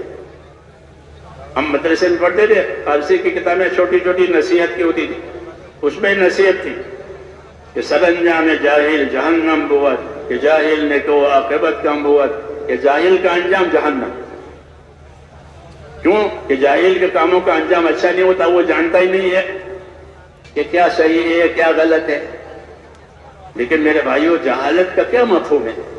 جہالت کا مفہوم یہ نہیں کہ دنیا کی چیزیں نہ جانے، وہ نہیں. جہالت اس کو کہتے ہیں جو حقوق سے بے خبر ہو. ہاں، اس کو جہالت کہتے ہیں. جو حقوق سے بے خبر ہو وہ جاہل ہے. دین میں اور اسلام میں جاہل اس کو کہتے ہیں جو حقوق سے بے خبر ہو. چیزوں سے باخبر ہونے کا نام نہیں. وہ تو ہر جانور کو اپنی حاجت کی چیزیں معلوم ہوتی ہے، ہاں، اور وہ اپنی حاجت کی چیزوں پر چلا جاتا ہے اور اپنی حاجت کی چیزیں پہچان بھی لیتا ہے. بکری سونگ کر کے اور دوسرے جانور دوسرے ذریعے سے اپنی حاجت کی چیزیں پہچان، وہ نہیں. جہالت کہ جو حقوق سے بے خبر ہو وہ جاہل ہے. کیونکہ دنیا کو اللہ نے دار الحقوق قرار دیا ہے اور آخرت کو دار الاجور بتایا ہے کہ یہاں حق ادا کیے جائیں گے، آخرت میں بدلہ پائیں گے. تو اللہ کے ہاں جاہل وہ ہے کہ جو حقوق کو نہ جانتا. اس لیے اللہ تعالیٰ نبیوں کو جو علم دیتا ہے اس علم میں حقوق کی تعلیم ہوتی ہے، دنیا کی ترقی کی تعلیم نہیں ہوتی. وہ تو لوگ اپنے تجربے سے دنیا کی ترقیاں کرتے ہیں کہ عمارتیں اس طرح بنتی ہیں، سڑکیں اس طرح بنتی ہیں اور کپڑے اس طرح بنتے ہیں، وہ اپنے تجربے سے. حقوق کیسے ادا ہوتے ہیں، حقوق کیسے ادا ہوتے ہیں، وہ بات لے کر نبی آتا ہے کہ اللہ کا حق کیسے ادا ہوگا. تو اللہ کا حق اس کی عبادت سے ادا ہوگا. یہ تعلیم ہے کہ معاذ بن جبل سے حضور صلی اللہ علیہ وسلم نے پوچھا کہ معاذ، آپ کو معلوم ہے اللہ کا کیا حق ہے؟ کہ مجھے نہیں معلوم ہے. کہ اللہ کا حق ہے کہ اس کی عبادت کی جائے گی. یہ اللہ کا حق. تو عبادت کیسے کی جائے گی؟ عبادت تجربے سے نہیں ہوتی، کہ عبادت علم سے ہوتی ہے. عبادت کیسے ہوتی ہے؟ علم سے. عبادت کے علم سے، حج کے علم سے، نماز کے علم سے، روزہ کے علم سے. عبادت علم سے ہوتی ہے. حقوق کی معرفت علم سے ہوتی ہے. ماں باپ کا یہ حق ہے کہ اس کا یہ حق ہے، اس کا یہ حق ہے. تو اللہ تعالیٰ نے ہم پر جو فیض کیا ہے اور انعام کیا ہے، ایک تو ایمان دیا اور دوسرا دین دیا. دین میں علم ہے. ہماری دعوت میں علم و ذکر ہے. کیا ہے؟ علم و ذکر. کہ علم و ذکر کا کیا مصداق ہے؟ کہ علم و ذکر دینداری کے لیے ایسے ہیں جیسے گاڑی کے 2 پہیے. گاڑی کے پہیے نہ ہو تو پھر اسے گھسٹنی پڑے گی. ہاں، وہ تو ڈھیر ہے. پہیا نہیں ہے تو ڈھیر ہے، اسے گھسٹو. اور پہیے ہیں تو کہ وہ رنگ کے وہ چل جائے گی. کہ علم و ذکر، کہ علم و ذکر کہ دینداری کی گاڑی کے لیے یہ 2 پہیے ہیں. حضرت فرمایا 2 پہیے. اس لیے اللہ کی عبادت کی تکمیل کے لیے اور حقوق کی ادائیگی کے لیے دین سیکھنا ضروری ہے. دین سیکھنا، اسی کو علم کہتے ہیں. دین سیکھو. دنیا کو لوگ دنیا کے لیے سیکھتے ہیں، ٹھیک ہے، ہم کو کیا اعتراض ہے، لیکن کہیں گے کہ جس طرح دنیا بنانے کے لیے دنیا سیکھتے ہو، دنیا کی کاریگری، دنیا کے فنون سیکھتے ہو، اپنا دین بنانے کے لیے دین بھی سیکھو. عبادت ہے تو عبادت کا علم ہونا چاہیے. لین دین ہے تو لین دین کا علم ہونا چاہیے. کھانا پینا ہے تو کھانے پینے کا علم ہونا چاہیے تاکہ وہ کھانا پینا دین بنے، وہ کمانا ہمارا دین بنے، عبادت ہمارا دین بنے. کیونکہ جہالت سے تو کوئی چیز دین نہیں بنتی. اللہ کے راستے میں نکالنا وہ جہالت میں سے نکالنا ہے، گھر سے نکالنا نہیں، جہالت میں سے نکالنا. نبی کریم صلی اللہ علیہ وسلم نے لوگوں کو جاہلیت میں سے نکالا ہے. لوگ جاہلیت میں زندگی گزار رہے تھے، ان کو کچھ خبر نہیں اللہ کا کیا حق ہے، آپس کا کیا حق ہے، مخلوق کا کیا حق ہے. ہاں، نام تجارت کا اور جوا ہو رہا ہے، ایسا ہوتا تھا جاہلیت کے زمانے. نام تجارت کا اور ہے جوا، تو اس کو بند کرایا. یہ جوا ہے، تجارت نہیں ہے. لیکن جاہلیت میں کہ یہی تجارت، کیونکہ تجارت میں اور جوا میں فرق ہے. یہ بھی اس میں بات آ گئی کہ تجارت میں جوا میں کیا فرق ہے، کہ جوا میں یک طرفہ نفع ہے، ایک طرفہ نقصان ہے. جو ہار گیا اس کا نقصان ہو گیا، جو جیت گیا اس کا فائدہ ہو گیا. اس لیے جوا حرام کیا کہ کسی کو نقصان میں بتا دیا. جوا حرام، ایک طرف کہ وہ ہار گیا اس کا نقصان ہو گیا، اور جیت گیا تو فائدہ ہو گیا، کہ ایسا نہیں. اور تجارت میں کہ تجارت میں دونوں کو فائدہ ہوتا ہے. تاجر کو نفع ملتا ہے اور گاہک کو اپنی ضرورت کی چیز ملتی ہے، اور دونوں راضی ہیں. جوا میں ہارا ہوا راضی نہیں ہوتا. ہاں، اس لیے جوا والوں میں دشمنی پیدا ہوتی ہے. قرآن شریف کہتا ہے کہ شراب اور جوا یہ دشمنی کا سامان ہے. ہار جاتا ہے تو دشمنیاں ہو جاتی ہے. تجارت میں ایسا نہیں ہوتا. تجارت میں دو طرفہ فائدہ ہے، تاجر کو بھی فائدہ، گاہک کو فائدہ. لیکن جاہلیت میں تجارت کو جوا بنا دیا. یہ تو اس قسم کی چیزوں میں سے حضور صلی اللہ علیہ وسلم لوگوں کو نکالا، جاہلیت میں سے نکالا.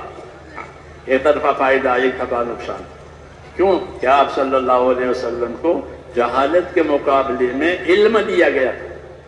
جس طرح آپ کو ایمان اور ایمان کی دعوت دی گئی تھی، اس طرح آپ کو علم اور علم کے لیے تعلیم دی گئی تھی. وَعَلَّمَكَ مَا لَمْ تَكُنْ تَعْلَمْ وَكَانَ فَضْلُ اللَّهِ عَلَيْكَ عَظِيمًا. یوں کہا کہ اللہ نے آپ کو وہ باتیں سکھائی ہیں جو آپ نہیں جانتے ہیں. اور صرف یہ نہیں، اللہ کا فضل آپ پر بہت زیادہ ہے کہ آپ اس علم کے داعی بھی ہیں، اس علم کے معلم بھی ہیں، اور جن کو سکھاتے ہو ان کے خیر خواہ بھی ہو. اللہ نے آپ کو خیر خواہ بھی بنایا ہے، اللہ نے آپ کو معلم بھی بنایا ہے، اللہ نے اپنے علم و ایمان کا داعی بنایا ہے. تو کہا وَعَلَّمَكَ مَا لَمْ تَكُنْ تَعْلَمْ وَكَانَ فَضْلُ اللَّهِ عَلَيْكَ عَظِيمًا. اللہ نے آپ کو وہ باتوں پر علم دیا ہے جو آپ نہیں جانتے تھے. اللہ کا فضل آپ کے اوپر بہت زیادہ ہے. اللہ نے اپنے نبی پر یہ چیز ظاہر کر کے ہم پر بھی احسان کیا ہے کہ اگر نبی کی یہ چیز ہمارے ساتھ ہو جائے گی تو ہمارے ساتھ بھی اللہ کا یہی معاملہ ہوگا کہ ہمارے ساتھ بھی اللہ کا فضل ہوگا، اور بہت بڑا فضل ہوگا. کہ نبی کریم صلی اللہ علیہ وسلم کے راستے کے علاوہ اور کسی راستے میں کوئی فضیلت نہیں ہے، کسی راستے میں کوئی بزرگی نہیں ہے، کسی راستے میں کوئی اجر نہیں ہے.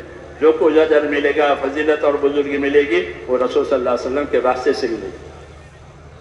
اس لیے نبی کریم صلی اللہ علیہ وسلم کو اللہ تعالیٰ نے اپنی اطاعت کی راہیں سجانے کے لیے بھیجا ہے کہ بندے ہر حال میں ان کے سامنے اللہ کی اطاعت کی راہیں آئے، چاہے ضروریات زندگی ہو، چاہے عبادت ہو. عبادت میں بھی حضور صلی اللہ علیہ وسلم کے طریقے بتائے گئے ہیں، ضروریات زندگی میں بھی طریقے بتائے گئے ہیں تاکہ ان کی ضرورتیں دین بن جاوے. جس طرح عبادت دین بنی ہوئی ہے، ضرورتیں بھی دین بنی ہوئی ہے. اس لیے میرے تو فرماتے تھے ہمارے حضرت کہ علم و ذکر کہ یہ پہیے ہیں دو دینداری کے، کہ علم و ذکر آئے گا تو دینداری چلے گی. علم یعنی اللہ تعالیٰ کے حکموں کا علم، نبی کے طریقوں کا علم، اور پھر اس پر عمل کرنا، یعنی اپنے آپ کو اس کا تابع کرنا. ذکر، کیونکہ ذکر کی غایت محبت ہے اور محبت کی غایت اطاعت ہے. کہ اللہ نے اپنے ذکر کرنے کر کے میرا ذکر کرو، مجھے یاد کرو. اللہ کی یاد سے کیا ہوگا کہ اللہ کی یاد سے محبت آئے گی، اور اللہ کی محبت اللہ کی اطاعت پر لے جائے گی. محبت کی وجہ سے اطاعت آسان ہوتی ہے. تو اللہ تعالیٰ نے ہم کو دین دے کر اس راستے پر کھڑا کیا ہے کہ ہم حکم والے ہیں، ہم طریقے والے ہیں، اور ہم اطاعت کرنے والے ہیں. اطاعت کرنے کے لیے اللہ نے ہم کو اپنے ذکر کی تلقین کی ہے کہ میرا ذکر کرو. اذکرونی اذکرکم، میرا ذکر کرو. ہاں، جس طرح دین سیکھتے ہو میرا ذکر بھی کرو کہ میرے ذکر کی وجہ سے میں تمہیں یاد کروں گا. اللہ کیسے یاد کریں گے؟ کہ اپنی شان سے یاد کریں گے. جیسے ہم اللہ تعالیٰ کو اس کے حکم سے یاد کرتے ہیں، وہ ہم کو اپنی شان سے یاد کرے گا. ہم نہیں جانتے لیکن اپنی شان سے یاد کرے گا. تم اللہ کا ذکر کرو، تم اللہ کو یاد کرو، اللہ تمہیں یاد ہوگا. تم اللہ کی اطاعت کرو، اللہ تم پر رحم کرے گا. اطیعوا اللہ واطیعوا الرسول لعلکم ترحمون. کہ اطاعت کرو اللہ کی، اطاعت کرو اس کے رسول کی، تاکہ تم پر رحم ہو جائے. تو اللہ تعالیٰ کی رحمتوں کے لانے کا راستہ اور حالات کو صحیح کرنے کا راستہ دنیا و آخرت میں وہ ایمان اور اطاعت ہے. کہ اللہ پر ایمان لائے، اللہ کو اللہ مانا، پھر جو جو ذمہ داری اللہ تعالیٰ نے ہم پر ڈالی، عبادات کے راستے میں، کھانے کمانے کے راستے میں، رہن سہن کے راستے میں، سفر میں، حضر میں، بیماری میں، تندرستی میں، ہر حال میں اللہ تعالیٰ کے دین کی ذمہ داریاں رہتی ہیں. دین آدمی کے پوشاک کی طرح سے ہے کہ پوشاک زندگی میں ضروری ہے. نماز پڑھے تو بھی پوشاک، نماز نہ پڑھے تو پوشاک، بغیر پوشاک کے پھرنا حرام ہے. تو دین ایک پوشاک کی طرح سے ہے، وہ ہر حال کا ہوتا ہے. اس لیے میرے دوستو، دین کی اہمیت ہے کہ دین زندگی کے ہر حال میں رہبری کرنے والا ہے. اس لیے دین کے بارے میں ایک دعوت ہے، ایک تعلیم ہے کہ دین کی دعوت دو، دین کا نفع بتاؤ، دین کے نہ ہونے کا نقصان بتاؤ. دنیا کی کامیابی آخرت میں دین میں ہے. اور پھر دین کیا ہے؟ دین کا سیکھنا، عبادت پر زندگیوں کو لانا، کیونکہ بغیر سیکھے کیسے کرے گا؟ اس لیے علماء نے فرمایا کہ نبیوں کے ذریعے سے دو بنیادی چیزیں امت کو دی جاتی ہے، ایک ایمان، ایک علم. ایک ایمان اور ایک علم. ایمان آیا تو اطاعت ضروری ہو گئی. اطاعت کیسے کرے گا؟ تو اطاعت کے لیے نبی صلی اللہ علیہ وسلم کو تعلیم کرنے والا، تعلیم دینے والا بنا کر بھیجا گیا. حضور صلی اللہ علیہ وسلم فرماتے کہ بعثت معلما، میں بھیجا گیا ہوں تعلیم دینے والا. بعثت مبلغا، میں بھیجا گیا ہوں پہنچانے والا. میں پہنچانے والا اور تعلیم دینے والا بھیجا گیا ہوں. یہ میری ذمہ داری ہے کہ میں تعلیم دوں، میں پہنچاؤں اور تعلیم دوں. پھر ہدایت پر اللہ اس کو قائم کرے گا. ہدایت میرے ہاتھ میں نہیں ہے. کہا کہ بعثت معلما مبلغا ولیس الی من الہدایۃ شیء. ہدایت اللہ دے گا، ہدایت کے اسباب مجھے دیے. اس لیے دین سیکھنے سے، دین پر عمل کرنے سے، دین کے تقاضے پورے کرنے سے پھر اللہ تعالیٰ کی ہدایت آتی ہے. اس نے کہا یہ تو نبی اپنی ذمہ داری بتا رہے ہیں کہ بعثت مبلغا ومعلما ولیس الی من الہدایۃ شیء. میرے ہاتھ میں ہدایت نہیں ہے. انک لا تہدی من احببت، آپ جس کو چاہے ہدایت نہیں دے سکتے، اللہ ہدایت دے گا. ہاں، آپ ہدایت کے اسباب، ہدایت کی محنت، ہدایت کے طور طریقے دنیا میں جاری کریں گے. اس نے کہا کہ مجھ کو معلم بنایا ہے، مجھے تعلیم دینے والا بنایا ہے، مجھے پہنچانے والا بنایا ہے. اور ہدایت کس کے ہاتھ میں ہے؟ کہ ہدایت اللہ کے ہاتھ میں ہے. جب یہ تقاضے پورے ہو جائیں گے دعوت کے، تعلیم کے، تو پھر آگے اللہ کی طرف سے ہدایت کا فیضان ہوگا. ہدایت کا فیضان ہوگا کہ محنت ہوئی، سیکھنا سکھانا ہوا، حق ادا کرنا ہوا، کہ اب اس کے بعد اللہ تعالیٰ ہدایت دے گا. یعنی دلوں میں صحیح یقین پیدا کرے گا. ہدایت کا مطلب یہ ہے کہ دلوں کا یقین صحیح ہو جائے کہ جو ہوگا وہ اللہ سے ہوگا، اللہ کے غیر سے نہیں ہوگا. اللہ راضی ہے تو سب کچھ ہے، اللہ ناراض ہے تو کچھ نہیں ہے. ہدایت کہ دلوں کا یقین کا صحیح ہو جانا اور جان مال کا استعمال صحیح ہو جانا، اس کو ہدایت کہتے ہیں. ہدایت کا مفہوم کہ دلوں میں یقین صحیح ہو گیا، اللہ پر، آخرت پر، قبر، قیامت، جتنے یقین کرنے کی چیزیں ہیں، ایمان بالغیب، اس پر یقین آ جاؤ. اور جو اسباب اللہ تعالیٰ نے ہم کو دنیا میں دیے ہیں، جان اور مال، وہ اللہ کے حکموں پر اور اس کے نبی کے طریقوں پر استعمال ہو جانا. یہ ہدایت کا مفہوم ہے. یقین کا صحیح ہو جانا اور جان مال کا استعمال، یہ جان مال کا استعمال صحیح ہے، طریقے پر آ جاوے. اس کے لیے اللہ تعالیٰ نے ہم کو دین دیا ہے. دین میں دعوت بھی ہے، دین میں تعلیم بھی ہے، دین میں محنت بھی ہے. دین میں محنت بھی ہے کہ محنت کے ذریعے سے اس کی قیمت سمجھ میں آئے گی. آدمی جس چیز میں اپنی جان لگاتا ہے تو اس کی قیمتوں کو سمجھ میں آتی ہے. کھیتی پر ہو، زمینداری پر ہو، دوسری جگہ جان لگاتا ہے تو اس کی قیمتوں کو سمجھ میں آتی ہے. جب دین پر اور دین کے کام پر اس کی جان لگے گی تو اس کو دین کی قیمت سمجھ میں آئے گی کہ دین حاصل کرنے کا کیا طریقہ ہے اور دین کے ذریعے سے کیا لینا ہے. کہ دین کے ذریعے سے اللہ کا تعلق پیدا کرنا ہے، ایمان یقین پیدا کرنا ہے اور نبی صلی اللہ علیہ وسلم کا اتباع کرنا ہے. دین کا یہ ہے کہ دین کے ذریعے سے نبی کریم صلی اللہ علیہ وسلم کا اتباع کرنا ہے. اتباع اصل ہے، اتباع اصل ہے. نبی کو حکم ہوتا ہے وحی کا اتباع کرو، اتبع ما اوحی الیک، ٹھیک ہے، جو وحی آ رہی ہے آپ اس کا اتباع کریں. اور امت کو ہدایت کی دی جاتی ہے کہ نبی کا اتباع کرو. نبی وحی کا اتباع کرے گا اور امت نبی کا اتباع کرے گی. اتباع دین میں اصل ہے کہ اپنی خواہش کے مقابلے میں حکموں پر چلنا، اپنی خواہش کے مقابلے میں حکموں والی زندگی کو ترجیح دینا. اتباع جب کرے گا تو اپنے خواہشوں میں سے نکل جائے گا اور اطاعت پر آ جائے گا، حکم پر آ جائے گا. اس کو محنت کہتے ہیں. کہ خواہش کے بھی اسباب ہیں اور ہدایت کے بھی اسباب ہیں. خواہش کے اسباب میں سے نکل کر کے حکموں والے اور ہدایت والے اسباب پر چلنا، یہ مجاہدہ کہلاتا ہے، یہ محنت کہلاتی ہے. اس محنت سے زندگی پر ہدایت ملتی ہے. یعنی وہ عمل زندگی میں آتے ہیں جو عمل آدمی کو جنت میں لے جاؤ.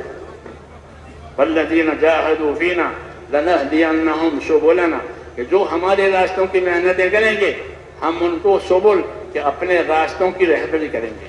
کہ کون سے راستوں کی رہبری کریں گے؟ کہ ہر وہ عمل جو جنت میں لے جاتا ہو اس کی رہبری کر جائے گی. سبل راستوں کی محنت، کون سے راستے؟ کہ جنت میں لے جانے والے اعمال کی طرف رہبری ہوگی. جب دین ہوا اور دین کی محنت ہوئی حضور صلی اللہ علیہ وسلم کے طریقے کے ساتھ، صحیح علم کے ساتھ، تو اندر ایک رہبری ہو جاتی ہے. اندر ایک رہبری ہو جاتی ہے دل کو. ایک دل کا رخ اللہ کی طرف ہو جاتا ہے. پھر وہ اعمال اچھے لگتے ہیں جو اعمال جنت میں لے جانے والے ہوتے ہیں.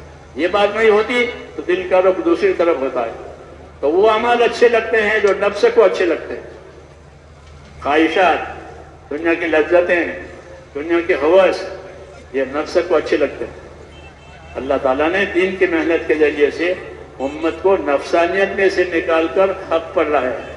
کہ یہ محنت اپنی نفسانیت میں سے نکلنا، اپنے اغراض میں سے نکلنا، اپنے ہوس میں سے نکلنا اور حکموں پر آنا.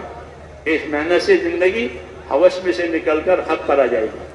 اگر آدمی ہوس میں آیا تو اپنے آخرت بھول جائے گا اور موت اچانک آ جائے گی. ہر آدمی کی موت اچانک آتی ہے. اور موت تو یاتی بغتتاً، کہ موت تو اچانک ہی آتی ہے. تو جب ہوس میں ہو اور اچانک موت آئے تو مسئلہ بھاری ہو جائے گا.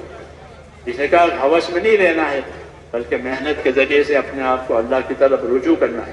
کہ ہر وقت اللہ تعالیٰ کی طرف ہر کام میں اللہ کے حکموں کو، اللہ کے دین کو لے کر کے چلے.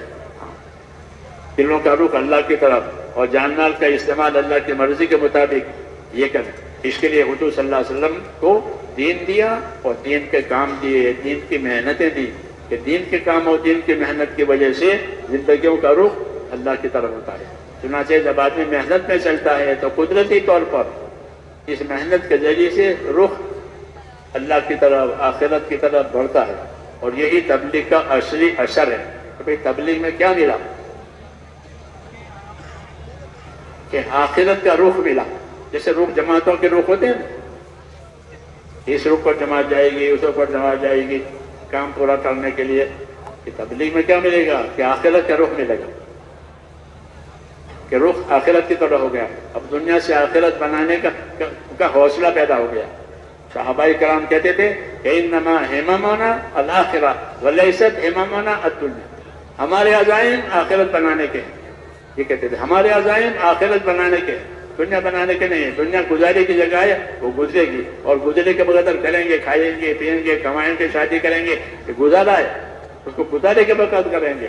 اور آخرت چونکہ اصلی جگہ ہے اس لیے اس کی ہمتیں کی ہیں ہم نے اور اس کے ارادے کیے ہیں کہ اپنی دنیا سے اپنے آخرت بنانی ہے. دنیا سے آخرت بنانے کے اسباب دیے ہیں.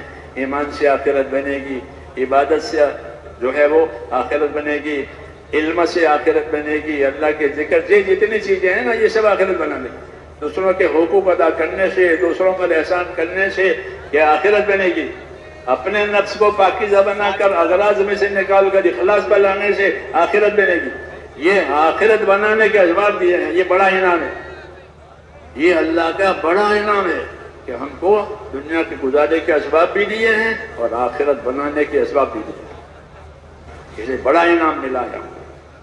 لقد من اللہ علی المؤمنین اذ بعث فیہم رسولا. کہ اللہ نے ایمان والوں پر خاص طور سے احسان کیا. احسان تو اللہ کے سب پر ہیں لیکن ایمان والوں کو خاص کیا ہے. لقد من اللہ علی المؤمنین کہ اللہ نے ایمان والوں پر خاص احسان کیا ہے. وہ کیا ہے کہ ان کو دین دیا, ان کو رسول بھیجا, ان کو کتاب دی اور ان کو کتاب کا وارث بنایا.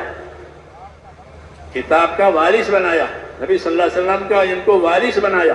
کہ یہ بڑا احسان ہے. اس سے بڑا کوئی احسان نہیں ہے. اللہ ہمیں اس کی قدر کرنے کی توفیق دے. اس لیے میرے دوستو یہ بڑی نعمت ہے کہ اللہ نے ہم کو دین دیا ہے. ہم دین کے وارث ہیں, ہم کتاب کے وارث ہیں, ہم حضور صلی اللہ علیہ وسلم کے طریقوں کے وارث ہیں.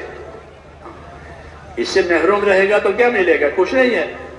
4 دن کی زندگی ہے وہ ختم ہو جاتی ہے. اصل کمانے کے لیے آخرت کمانے کے لیے دین ہے. اور دین کہ اللہ نے دین کو دین کی محنت سے جوڑا ہے, دین کے سیکھنے سے جوڑا ہے کہ دین کو سیکھے, دین کی محنت کریں تاکہ دین زندگی میں آوے. اور آخرت میں کہ آخرت میں پہلی چیز جو پوچھی جائے گی وہ دین ہوگا. ہاں دینوں کا فرشتہ پوچھے گا آپ کا دین بتاؤ. اس لیے دنیا کو اللہ تعالیٰ نے دین بنانے کے لیے بنایا. وابتغ فیما آتاک اللہ تعالی الآخرہ. تجھ کو جو دنیا دی ہے اس دنیا سے دین بنا دے. تجھ کو جو دنیا دی ہے اسے آخرت بنا دے. آدمی مسجد کی طرف چلتا ہے تو اسے قدم قدم پر نیکی ملتی ہے. یہ نیکی آخرت بناتے تو اس کے قدموں سے آخرت بن رہی ہے. مسجد میں انتظار میں بیٹھا ہے تو نیکی ملتی ہے, اس کے انتظار سے آخرت بنتی ہے. آخرت بنانے کا اسباب دیے ہاں زندگی میں کیسے آخرت بنے گی. آسان کر دیا کہ دنیا کی نقل و حرکت میں اگر دین آیا, طریقے آئے تو دنیا کی ہر نقل و حرکت آخرت بنانے کا جو ہے ذریعہ بنتی ہے. اس نے فرمایا دین آسان ہے. دین آسان ہے. دین سیکھنے سے دین آسان ہو جاتا ہے. تو ہماری ذمہ داری ہے میرے دوستو اپنی ذات سے اپنے آپ کو دیندار بنانا. یہ تو پہلی ذمہ داری ہے کہ اپنی ذات سے اپنے آپ کو دیندار بنانا. یہ پہلی ذمہ داری ہے. جیسے کھانا ضروری, لباس ضروری, مکان ضروری, ایسے ہی اپنی ذات سے اپنے آپ کو دیندار بنانا یہ بھی ضروری ہے. ہاں نہیں تو دنیا کے بعد دین نہیں ہے تو کچھ نہیں ہے. کچھ نہیں ہے. دین نہیں ہے تو یہ دین بنانا ہے. اپنی ذات سے دیندار بننا, اپنے ماحول کو دیندار بنانا. کیونکہ اب کوئی نبی نہیں آئے گا. پہلے نبی آتے تھے, ان کو ایک ماحول دیا جاتا تھا, اس ماحول میں وہ کام کرتے تھے. پھر حضور صلی اللہ علیہ وسلم کا زمانہ آیا تو اب اور کوئی نبی نہ آئے گا بلکہ آپ کو پورے عالم کے اعتبار سے نبی بنایا اور آپ کو طریقے دیے. ان طریقوں کے ذریعے سے اپنی ذات کو بھی دیندار بنانا ہو سکتا ہے, اپنے ماحول کو بھی دیندار بنانا ہو سکتا ہے, اور دنیا میں بھی دین آوے وہ بھی ہو سکتا ہے. ہم کو ایسے طریقے دیے نبی کریم صلی اللہ علیہ وسلم سے. ہاں اس لیے دین بھی سیکھنا ہے, دین کے کاموں کو اور دین کی محنتوں کو بھی سیکھنا ہے. اس کی وجہ سے جو ذمہ داری اللہ تعالیٰ نے بحیثیت امتی ہونے کے ہم پر ڈالی ہے وہ ذمہ داری پوری ہو سکے. اور ذمہ داری کی خاصیت یہ ہے کہ اللہ کی مدد اتنی ملے گی جتنی ذمہ داری پوری کی جائے گی. یہ ذمہ داری کی خاصیت ہے کہ جب ذمہ داریاں پوری ہوتی ہیں تو مددوں کے دروازے کھلتے ہیں.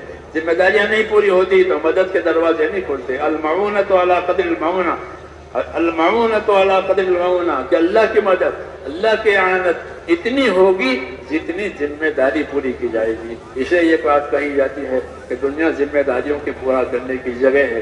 اپنی ضرورتیں بھی پوری کی جائے گی اور جس مقصد کے لیے اللہ تعالیٰ نے دنیا میں ہم کو آباد کیا ہے اور دنیا کو جس کام کے لیے آباد کیا ہے وہ ہے دین. اس کے لیے دین. اس لیے ذمہ داریوں کی پوری کرنے کی جگہ ہے. اللہ کو وہ بندہ پسند ہے جو ذمہ داریوں کے پورا کرنے میں جلدی کرے. صحابہ انبیاء کرام کی صفت بتائی, انہم کانوا یسارعون فی الخیرات ویدعوننا رغبا ورہبا. یہ میرے انبیاء وہ ہیں کہ جو خیر کے کاموں میں جلدی کرنے والے, سستی پیچھے ہٹ نہیں. یسارعون فی الخیرات, ہاں کہ وہ خیر کے کاموں میں آگے بڑھنے والے ہیں. حضور صلی اللہ علیہ وسلم گھر میں ہوتے تھے, بیوی بچوں سے باتیں کرتے تھے, اور اذان ہو گئی تو عائشہ فرماتی ہے رضی اللہ عنہ کہ ہمارے درمیان میں سے یہ ایسے اٹھ جاتے تھے کہ گویا ہم کو جانتے ہی نہیں ہے. کیوں کہ نماز کا وقت آ گیا. یسارعون فی الخیرات کہ وہ خیر کے کاموں میں بہت جلدی کرتے تھے. کہ ہم کو پہچانتے نہیں، ایسے اٹھ کر کے مسجد میں تشریف لے جاتے کہ اذان ہو گئی، اللہ کا حکم آ گیا. نبی کی صفت بتائی. نبی کی صفت امت کو اس لیے بتائی ہے کہ اس امت کو نبیوں والا کام کرنا ہے. اس امت کو نبیوں والا کام کرنا ہے. اس نبیوں کی خصلتیں، نبیوں کے قصے، نبیوں کی باتیں ان کو سنائیے کہ آگے ایسی مبارک امت ہے کہ وہ نبیوں والی زندگی اور نبیوں والے طریقے کو لے کر دنیا میں چلے گی، پھرے گی، اور ان کے ذریعے سے اللہ دنیا میں دین کو زندہ کرے گا. جس طرح اللہ نبیوں کی مدد کرتا ہے، ایسے اللہ ایمان والوں کی مدد کرتا ہے. نبوت کا دروازہ بند ہے، ایمان کا دروازہ کھلا ہوا ہے. ایمان کی محنت، انا لننصر رسلنا والذین آمنوا فی الحیات الدنیا ویوم یقوم الاشہاد، کہ ہم مدد کریں گے اپنے نبیوں کی. یہ فیصلہ ہے اللہ کا کہ جب نبی آیا ہے اس کی مدد ہوئی ہے. دوسرا فیصلہ کہ ہم ایمان والوں کی مدد کریں گے، نبیوں کی مدد کریں گے، ایمان والوں کی مدد کریں گے. تو یہ فیصلے ہیں اللہ تعالیٰ کے. ہاں اللہ کے فیصلے اس کے شرطوں کے ساتھ ہوتے ہیں. جب شرط پوری ہوگی پھر مدد ہو جائے کہ ہم نبیوں کی مدد کرتے چلے آئے ہیں. اور نبیوں کے بعد جب نبی نہیں ہوگا، نبی کا کام ہوگا تو ایمان والوں کی مدد کریں گے. ہاں اگر ایمان والے اولیاء بن گئے تو ان کی مدد کرامتوں سے ہوگی، اور اگر وہ ایمان والے صالحین ہو گئے تو ان کی مدد اعانتوں سے ہوگی. کرامتیں نہیں ہوگی، اعانت ہوگی. اللہ مدد کرے گا، اعانت کرے گا، اور اعانت کر کے ان کے کام بنا دے گا. نیک لوگوں کے ساتھ اللہ کی اعانت ہوتی ہے، اولیاء کے ساتھ کرامتیں ہوتی ہے، نبیوں کے ساتھ معجزات ہوتے ہیں. یہ مدد کے راستے ہیں. تو نبوت تو ہے نہیں، نبوت تو حضور پر ختم ہوئی ہے. لوگ اللہ کے نیک بندے بنیں گے تو اللہ اپنے نیک بندوں کی مدد کرتا ہے. انا لننصر رسلنا والذین آمنوا، کہ ہم اپنے رسولوں کی مدد کریں گے اور ہم ایمان والوں کی مدد کریں گے. تو اللہ نے ایمان کے لیے مدد کا وعدہ کیا ہے. اس لیے ایمان کو اپنی زندگی میں لانا اور محنت کرنا کہ جس کی وجہ سے دنیا میں ایمان آوے، بندوں کا تعلق اللہ تعالیٰ سے صحیح ہو جاوے. اسی سے دنیا کے حالات اچھے ہوں گے کہ اللہ کی مدد آئے گی اور حالات کی بہتری، کہ زندگی گزارنے کا جو طریقہ دنیا میں بہتری لائے گا وہی طریقہ آخرت میں بہتری لائے گا. ایک ہی راستہ ہے، دوسرا راستہ نہیں ہے. ایک ہی راستہ ہے کہ زندگی گزارنے کے جو طریقے یہاں خیر لائیں گے وہ آخرت میں خیر لائیں گے. یہاں کی خیر وقتی ہوگی، آخرت کی خیر دائمی ہوگی. اتنا فرق ہے. ورنہ زندگی گزارنے کے جو طریقے دنیا میں خیر لائیں گے، برکتیں لائیں گے، مدد لائیں گے، وہ آخرت میں خیر لائیں گے. اس لیے ہمارے پاس یہ طریقہ ہے. اس لیے اس کی دعوت ہے کہ اپنی جان مال سے اس ذمہ داری کو پورا کرنا ہے. اس لیے یہ ارادے کیے ہیں اور یہ ارادے کرائے جاتے ہیں کہ اپنی جان مال سے اس ذمہ داری کی پورا کرنے کے ارادے کریں، اور جو تقاضے دین کے لیے دیے جائیں اس کو اوڑھنے کے لیے اپنے آپ کو پیش کریں. تو اس کے لیے آپ حضرات انشاءاللہ تیار ہیں؟ آپ بتائیں جو تقاضے حضرات کی طرف سے ذمہ داروں کی طرف دی جائیں گے وہ پورے کرنے ہیں. کہ ہمارا کام ملا جلا ہے، صلاح مشورے سے ہے، آپس کے تعاون سے ہے. وہ یہی طریقہ ہے کہ تقاضے والے تقاضے دیں گے اور دوسرے تقاضے پوریں گے. سنت نبی بھی یہی ہے کہ حضور تقاضے دیتے تھے، لوگ پورے کرتے تھے. اب بتائیں. جی صرف نام لکھانے والے کھڑے ہوں، باقی ساتھی بیٹھے رہتے ہیں.